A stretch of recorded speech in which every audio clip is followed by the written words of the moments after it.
Welcome everyone to this live interview at KubeCon. I am joined here by Andrew Block, distinguished architect on Red Hat and one of the maintainers for the Helm project. How are you doing today, Andrew? I'm good. The weather's beautiful today. Yeah, right? A little bit windy though. A little bit windy, but I'll take that over rain. Yeah, no, for sure.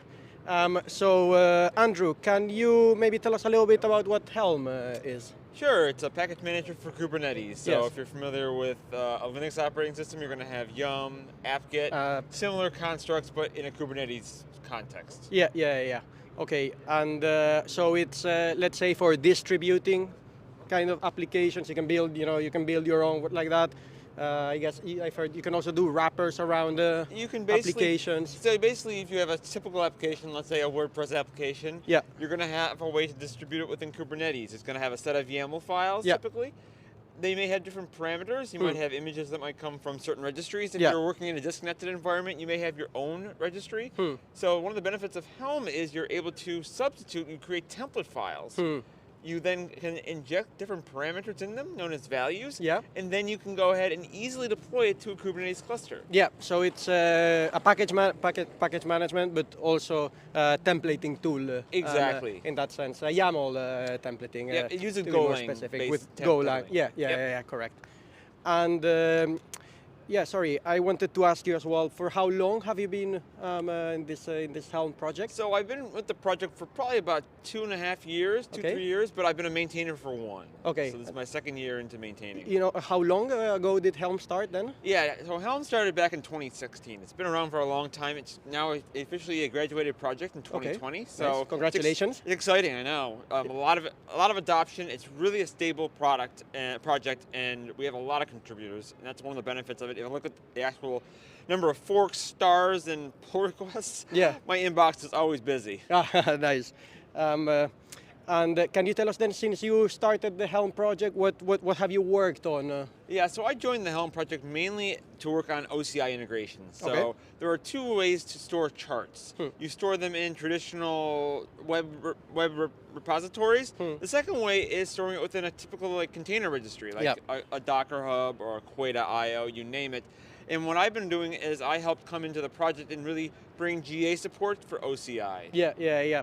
Well, on the topic of OCI, we just got recently into a conversation in which you're actually not exactly for Helm, but in Argo CD, you would like to be able to deploy from OCI artifacts from artifact registry. Exactly. What's this about? So really it comes down to using OCI as a way to just distribute content. Okay. And Helm is one way to use it. We also have something like signatures using cosign. WASMs can now be WebAssembly modules can be stored in OCI.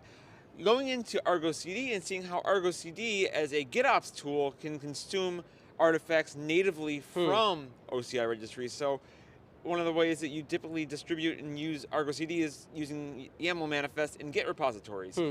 You can go ahead and potentially store those in your OCI registries. Yeah. You don't even need to have a Git repository. You can just use the same content that you have, typically your container images, and have that be used by Argo CD. Okay, well, no, that sounds certainly awesome. Yeah. I guess you're looking for a working group for this? Yeah, so this might be a good opportunity for a call if you're looking for people as well to help. There's 2 areas really. Number 1 is Argo CD, looking in Argo CD and seeing how we can make it easier to consume artifacts from OCI registries, but also looking into seeing how we can make OCI more of a standard when it comes to being able to search content. And I've actually just came from an OCI working group where we're going to start talking about this type of concept. And we're actually doing this type of approach with the Tag App Delivery working group within the CNCF, seeing how we can go ahead and better manage content. So this is not only just OCI content, but also any type of artifacts that are out there, because any type of artifacts could be a jar, could be a Maven package, could be an NPM package, you name it. Being able to potentially store all that content in OCI artifacts. I think it's a great initiative. Are you seeing much kind of like traction or excitement about it? We just started. You just started. We're just in its infancy, so if you're interested out there, please help us out. We want to get more people from the community, so we're excited about this opportunity. Awesome. And well, next to being a Helm maintainer, or maybe on top of that, you're traveling the world a lot, giving lots of talks. How How does that work for you? How does a typical month look in Andrew's life? It's always a funny story whenever I'm in any open source call. Where in the world is Andy Block today? Yeah.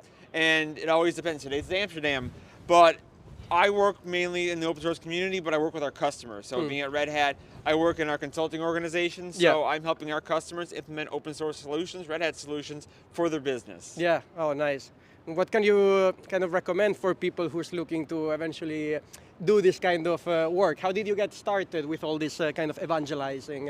I honestly love working in the community. So being able to not only take my passion for what I do for my actual profession and bring that and make it and help enable others to be able to expand their horizons and using open source to use that as a vehicle. Nice, awesome.